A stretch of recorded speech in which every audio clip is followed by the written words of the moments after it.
بسم الله الرحمن الرحيم. هل أتى على الإنسان حين من الدهر لم يكن شيئا مذكورا إنا خلقنا الإنسان من نطفة أمشاج نبتليه فجعلناه سميعا بصيرا إنا هديناه السبيل إما شاكرا وإما كفورا إنا أعتدنا للكافرين سلاسل وأغلالا وسعيرا إن الأبرار يشربون من كأس كان مزاجها كافورا عينا يشرب بها عباد الله يفجرونها تفجيرا يوفون بالنذر ويخافون يوما كان شره مستطيرا ويطعمون الطعام على حبه مسكينا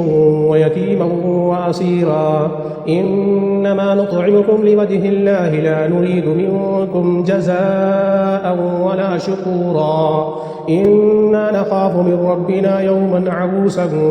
قمطريرا فوقاهم الله شر ذلك اليوم ولقاهم نظرة وسرورا وجزاهم بما صبروا جنة وحريرا متكئين فيها على العرائك لا يرون فيها شمسا ولا زمهريرا ودانية عليهم ظلالها وظللت قطوفها تظليلا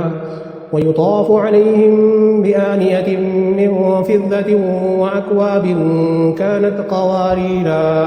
قوارير من فضة قدروها تقديرا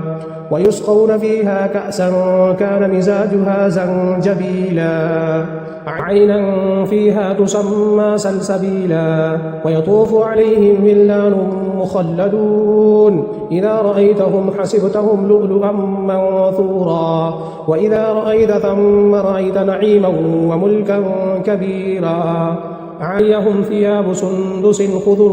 واستبرق وحلوا أصابر من فضة وسقاهم ربهم شرابا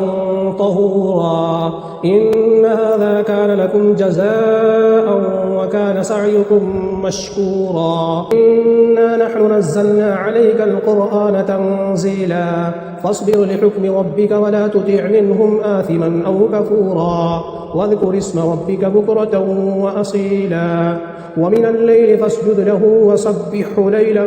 طويلا إن هؤلاء يحبون العاجلة ويذرون وراءهم يوما ثقيلا نحن خلقناه وشددنا أسرهم وإذا شئنا بدلنا أمثالهم تبديلا إن هذه تذكرة فمن شاء اتخذ إلى ربه سبيلا وما تشاءون إلا أن يشاء الله إن الله كان عليما حكيما يدخل من يشاء في رحمته والظالمين أعد لهم عذابا أليما صدق الله العظيم.